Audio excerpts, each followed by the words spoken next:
Have you ever sworn that tomorrow would be different?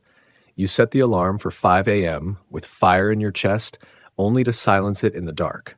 Once, twice, 5 times. And suddenly it's 8. The fire is gone. The guilt is loud. You promised you'd train before work. You promised you'd build your dream while the world was still asleep. You whispered, just 10 more minutes. But 10 became 30. 30 became 2 hours.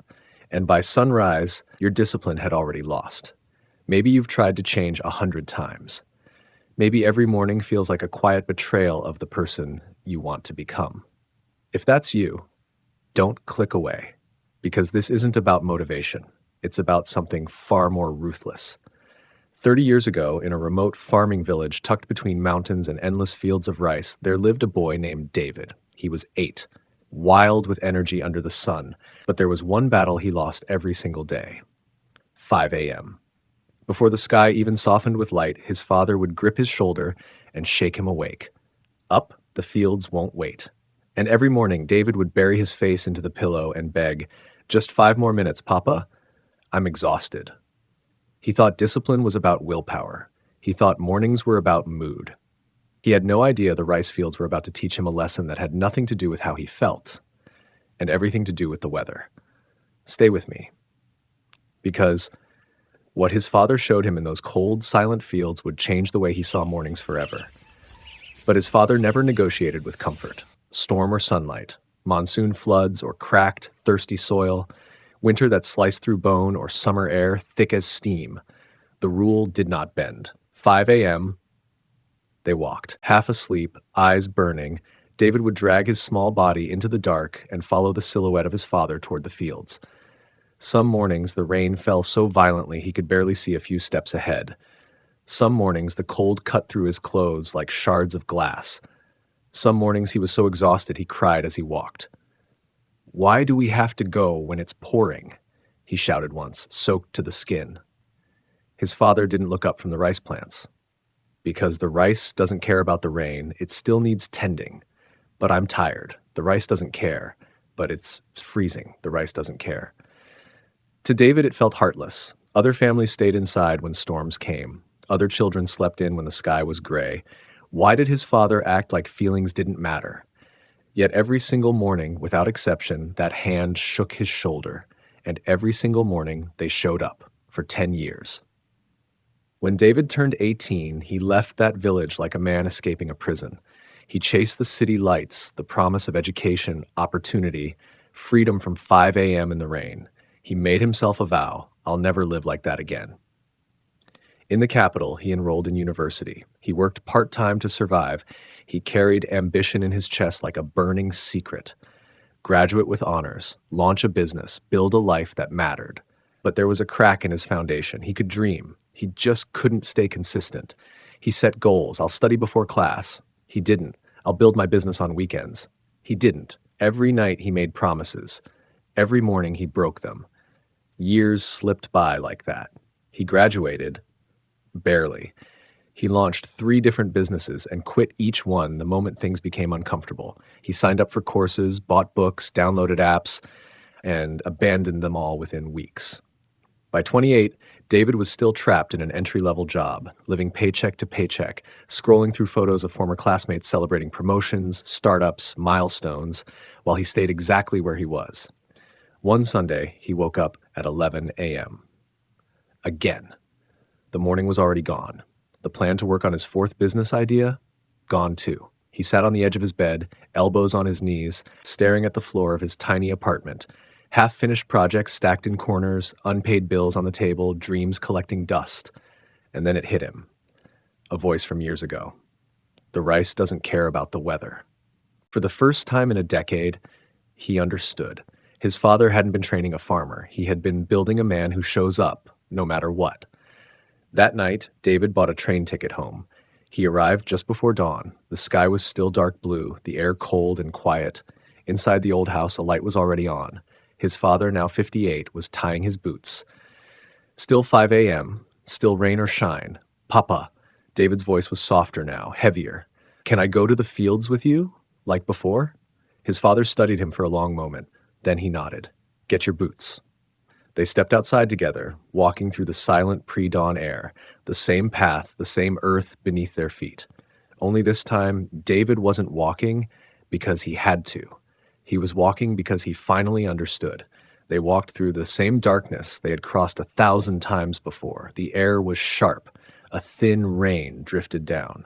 David's body, softened by years of comfort, resisted every step. His legs ached.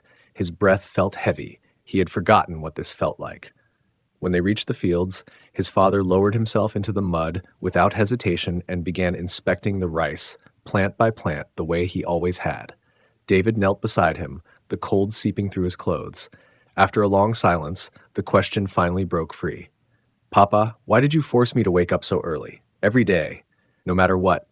His father kept working. "Look at these plants, David. Do you see them?" "Yes. Some days the weather is kind, the sun is warm, the air feels alive.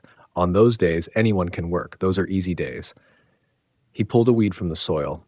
"But most days aren't like that. Too cold, too wet, too exhausting. If I only worked when conditions were perfect, we would have had nothing to eat." He finally turned to face him. "Success isn't built on the days you feel strong. It's built on the days you don't." The rain tapped softly against the leaves. "These fields have fed our family for 40 years. Not because I'm gifted, not because I'm lucky, but because at 5 a.m. I show up, whether I want to or not." David swallowed. "You're looking for a secret, aren't you?" his father continued. "Some trick, some burst of motivation. There isn't one." He placed his muddy hand on David's shoulder. "You choose what must be done. Then you do it. Every day, no matter the weather inside you." A faint smile crossed his face. "When you were a boy, you thought I was hard on you, but I wasn't teaching you about rice." He held David's gaze. "I was teaching you that consistency outlasts intensity, that discipline will always defeat motivation." And in that quiet, rain-soaked field, David finally felt the weight and the power of those words. Motivation is like the weather, son. Some days it shows up, most days it doesn't. But discipline? Discipline is showing up anyway. The rain kept falling. So did David's tears. "I forgot, Papa. I forgot all of it." "Then remember now," his father said gently. "It's not too late." That night, David made a decision that terrified him. For 90 days, he would wake up at 5 a.m., no excuses, no negotiations, no matter the weather, outside or inside. He set his alarm for 4:55. The first morning, it rang in total darkness. His body begged him to stay. His mind whispered poison. "You're exhausted. Start tomorrow. One day won't change anything." But another voice rose louder. "The rice doesn't care." He stood up. Day 3, rain against the window. He got up. Day 7, barely slept. He got up. Day 12, Sunday. Everyone else resting. He got up. He stopped arguing. He just moved. By week 3, something shifted. It was still hard, but at 5 a.m., he owned the world. 2 silent hours before the noise. No messages, no expectations, no distractions, just him and the life he kept postponing. He returned to his 4th business idea, but this time wasn't fueled by excitement. It was fueled by repetition. 1 focused hour. Every morning, 90 days. Rain or shine, tired or sharp, inspired or empty. He showed up. By day 30, he had accomplished more than he had in the past 3 years combined. By day 60, the business made its first real income. By day 90, something far more valuable appeared. Momentum. But the real transformation wasn't the money. It was the identity shift. He was no longer a man who tried. He was a man who showed up. And the discipline didn't end with mornings. The 5 a.m. rule carved something deeper into him. If he could conquer one hard thing every single day, then consistency wasn't a talent. It was a choice. So he expanded the rule. Exercise, show up. Learning, show up. Repairing relationships, show up. Saving money, show up. Rain or shine. Motivated or not, no drama, no debate, just show up. 1 year later, his business was strong enough for him to walk away from his job. 2 years later, he hired his first employees. 3 years later, he reached financial freedom. And still, the alarm rang at 5 a.m. Because it was never about the hour. It was about becoming the kind of man who keeps promises to himself, regardless of the weather. 5 years after that rainy morning in the fields, David stood there again. But this time, he wasn't the son. He was the father. Beside him stood his own 8-year-old boy. At 5 a.m., he gently shook his shoulder. "Time to go. Grandpa's waiting." The boy groaned, pulling the blanket tighter. "Papa, I'm tired. Can't we sleep more? David smiled because he had said the exact same words once. He knelt beside the bed and spoke softly.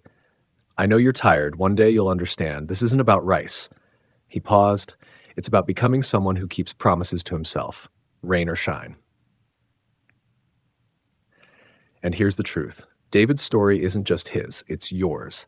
It's the story of anyone who dreams big at night and hits snooze in the morning. What his father understood, what most people never realize, is this. Your future doesn't care how you feel today. Your goals don't care if you're tired. Success doesn't respond to moods, it responds to consistency. Discipline is not a mood. Motivation is weather. It shifts, it disappears. Some days it's bright and electric, other days it's dark and heavy. You don't get discipline, but discipline, that's a decision. Rain or shine, tired or sharp, inspired or empty. You show up anyway. Here's the exact system David followed. Step 1, choose one thing, not 10 goals, not a complete life overhaul, one non-negotiable promise. For him, it was 5 a.m. For you, it might be 30 minutes of deep work, 20 minutes of training, 10 pages of reading, one commitment. Step 2, do it for 90 days, not when it's convenient, not when you feel ready, every single day. Track it, mark it, protect the streak. If you break it, you restart. No drama, just truth. Step 3, expect storms. There will be mornings you're drained, days you're sick, weeks that feel chaotic. That's not the obstacle. That's the test. Discipline isn't proving you can act when it's easy. It's proving you can act when it's hard. So here's my challenge. Tomorrow, set your alarm 30 minutes earlier than usual. Not 2 hours, just 30 minutes. For the next 90 days when it rings, remember 5 words. The rice doesn't care about the weather. Your dreams don't care if you're tired. Your goals don't care if it's raining. Your future doesn't care about your excuses. It cares about one thing. Did you show up? You don't need hype. You don't need perfect timing. You don't need to feel it. You need repetition. If this hit you, really hit you, then do 3 things right now. First, like this video. That tells me this message matters. Second, share it with someone who keeps saying, I'll start tomorrow. Tomorrow is a lie. Third, comment your version of 5 a.m. What's the one promise you're keeping for the next 90 days? Let's hold the line together. And remember this, success is not built on the days you feel unstoppable. It's built on the days you feel ordinary and act anyway. Set the alarm, make the promise, show up, rain or shine.